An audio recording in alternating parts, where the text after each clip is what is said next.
All right, sticky puck time, everybody. RotoWire's Paul, Bruno, and AJ Scholz, along with Pete Jensen, host of the Fantasy on Ice podcast for NHL.com. They are here to break down tonight's 9-game NHL slate. We have a lot of stars to look at tonight, especially at the center position. McDavid, McKinnon, Draisaitl, but down at under $8,000 sits AJ's boy, Sidney Crosby, the Pens captain, riding a 6-game point streak where he scored 2 goals and 8 apples. So is Crosby your favorite center on the slate? The answer is yes, and why, AJ? Look, man, just because I named my daughter Sidney doesn't mean he's my guy, Emerson. Like, okay, of course it does. Yeah. Look, Crosby's going for career goal number 500 tonight, which would also mark 50 career goals against the Flyers. And, oh, by the way, it's Jaromir Jagr's 50th birthday. Like, this storyline absolutely writes itself for a goal tonight. It's a home game for the Penguins. You leave Crosby out of your lineup at your own risk here because, look, I know it's the first take of the show, but this is my slate-approved pick of the night here. Woo! Crosby with a goal tonight, lock it in. And the fact that he's cheaper than those other top guys just makes it all the more appealing. I love it. Pete, are you that brave to put Sidney Crosby in there tonight? I don't know if it's really going to involve much bravery. He's pretty damn good. I'm getting Nazem Kadri into my lineup because I like how this Avalanche lineup looks. I like how they played against Dallas the other day. They play them again tonight. And Kadri has played just as well whether Nathan McKinnon is back or not. But I do believe that having McKinnon back in the lineup supports Kadri. So I would go ahead and say approved stack Kadri with Val Nichushkin, his line mate, who's having a breakout season, best we've seen of either of those guys' careers to this point. But Kadri really doing it up nicely in his contract year so far. So I'd spend up for Kadri. Paul, don't break AJ's heart here. Chase or fade, Crosby's your favorite center here. Come on. He's got to love the schedule because if Crosby doesn't get it tonight, guess who they play on Saturday? It's up next. I mean, the Maple Leafs are on deck. So AJ's looking good either way, Philly or Toronto. But of course, I'm on Sidney Crosby's train tonight. $7,400 a low price tag for him. He's on fire offensively of late, and of course, Philadelphia as a primary victim. But if you don't like that call, then how about a couple of Tampa guys? Braden Point, $7,200. 9 points, 37 shots on goal. Tasty matchup against New Jersey. Same for Steven Stamkos, who cost sub 7,000 tonight, 6,900. 10 points, 29 shots on goal. His last 10. I think it could be a points night for the Bolts tonight. All right, guys, next question here. We got another 6-game point streak to talk about. Let's see. On the wing, Johnny Gaudreau, 3 goals, 4 assists over his last half dozen, and a nice spot against the Blue Jackets. So would you take Gaudreau at $7,500 over the top-priced wingers like, hey, there's Ovi, there's Pasta, Kucherov, Pete? I'm really interested to see what the Flames are going to do after trading for Tyler Toffoli, because that top line of Lindholm with Gaudreau and Matthew Tkachuk has been one of the best trios in the league this year. But when you're making a move before the deadline for a player of Toffoli's ilk, I think you're going to probably want to surround him with some talent as well. So something to keep an eye out for there. I'll spend down at the wing position. I really love what Alex Tuch is doing for the Buffalo Sabres. $4,900, really cheap in my opinion for a guy that has 17 points in 15 games since the trade, since he returned from injury. We all saw what Jeff Skinner did the other day. The Islanders have given up 11 goals over their past 3 games. This is that vaunted spot, final game of a road trip that was started out west and now is back east in Buffalo. So look for Tuch and his dynamic play to pounce on the Islanders, who are having a pretty brutal season right now. Paul, I'm looking at Kucherov there, man. Continues to put Tampa Bay on his shoulders offensively. Huge numbers, averaging 16.8 DraftKings points in his last 10 games played, 43 shots on goal. That's well worth the price tag for me, and a great mismatch tonight, as I said. Going back to Pittsburgh, though, somebody's going to be setting up Crosby. I think it's going to be Jake Guentzel. $7,100 for him, 40 shots on goal his last 10. That's a great shot rate. And Johnny Gaudreau, of course, on fire, right there with those guys. $7,500. Pick any of the 3, but make sure you get one of them at least in your lineup tonight. All right, AJ, what about Gaudreau here, man? You rolling with him? You going with someone a little more expensive? I do like him compared to the more expensive options that you listed here, Emerson, but I'm going to stick with Paul, and I'll give you a reason to use the other winger as well.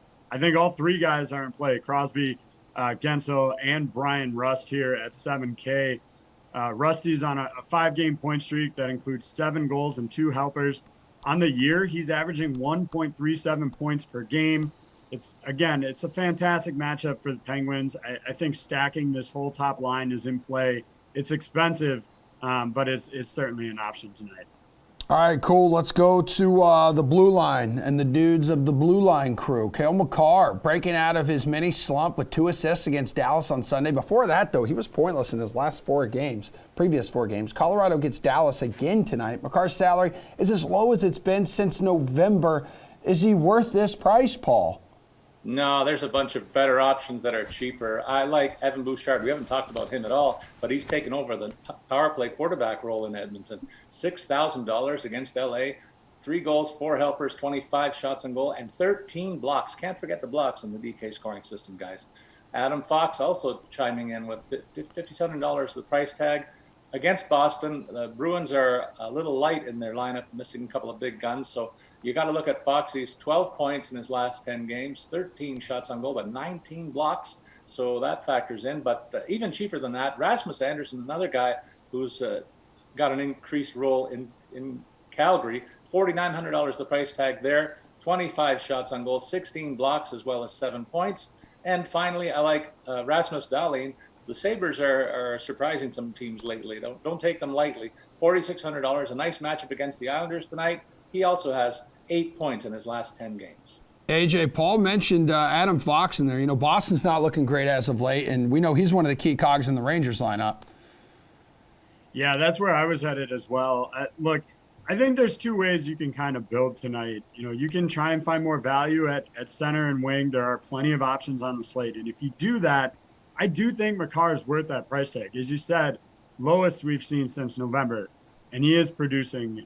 So I think he's worth it. But for me, I'd rather build up higher and then pay down on the blue line tonight. And I think you do that by getting Adam Fox in here. As Paul said, $5,700 tonight, just so significantly cheaper than the rest of it. Yeah, he hasn't played in a really long time. He missed 3 games ahead of the All-Star break, plus the Rangers have been off for 2 weeks coming out of the break. So it's been a long time since we've seen him, but he was scoring with consistency ahead of that. And, yeah, the matchup with Boston is pretty good tonight. All right, Pete, who's got a chance to hit his value and then some on defense? I like the high floor of Drew Doughty in the matchup against the Edmonton Oilers. The Oilers are hot and cold right now. Big win yesterday in San Jose, but second of a back-to-back for them. Doughty, fresh, well-rested, hasn't played. The Kings haven't played since February 2nd. I think that benefits a player like Doughty, who's a very valuable veteran, top 10 among defensemen in the NHL in points per game this season.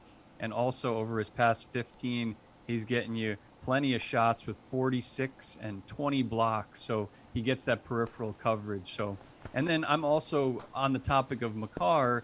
I'll spend down for some more Avalanche exposure and get Sam Girard in my lineup. I, again, like the Avalanche stack a lot. I would roster 2 or 3 of those guys in my lineup against Dallas. And but Drew Doughty stands out to me as a nice high floor option that could surprise here. Guys, before y'all take off, let's talk some value plays. And flashback to yesterday because, Paul, you absolutely nailed it. Here's a quick clip. Matt Boldy is enjoying a very nice run. 6 points in his last 6 games, along with 16 shots on goal. Solid two-way play. The guy's been on fire since he joined the big club. Plus 10 and 10 points in his 12 games played as a pro. All right, man. Matt Boldy with a hattie and an apple last night. Racked up more than 51 DK fantasy points, Paul. Pretty good. Who are you looking at tonight for some value? Come on. You got to hit this again. Make the people some money. All right. Well, you notice the Edmonton Oilers looking a little bit better now. Ryan Nugent Hopkins back in the lineup. $4,900. Cheap. 9 points his last 10 games. 28 shots on goal. Faces Los Angeles. Good matchup for him. Look at the Ottawa top line. Nick Paul is surrounded by a lot of talent there. $3,600 his price tag. He's chipped in with 6 points and 29 shots on goal as well in the last 10. I like the call on Alex Tuck that Pete brought up earlier, so I won't repeat what he said, but basically great pick at $4,900. And finally, Andre Pilat playing with two studs on Tampa's top line. He might be the best pick of all, $4,800, 8 points, 24 shots on goal. I think those numbers go up tonight. All right, Pete, give us someone who's going to score 51 DK fantasy points tonight. Well, I love Granlund from the Nashville Predators, centering one of the best top lines in the league this season with Philip Forsberg and Matt Duchene. Forsberg's better than a point per game, and Duchene is very close to a point per game this season with 43 and 44 games. Granlund having a bounce back season of his own, 39 points in 46 games.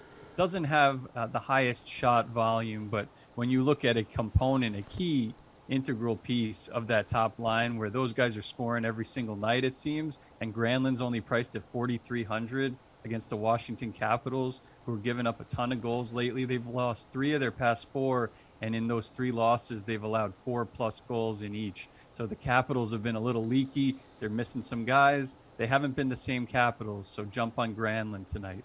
AJ, your top value play. Guys, I'm out. I can't be on this show if all we're gonna do is tout Paul all the time. I hear enough of this stuff. I don't need repeats of this.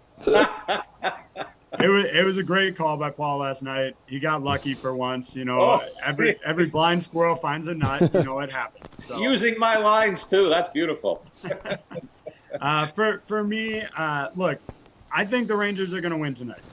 Boston is missing those 2 big cogs, but that doesn't mean they're completely no value team here.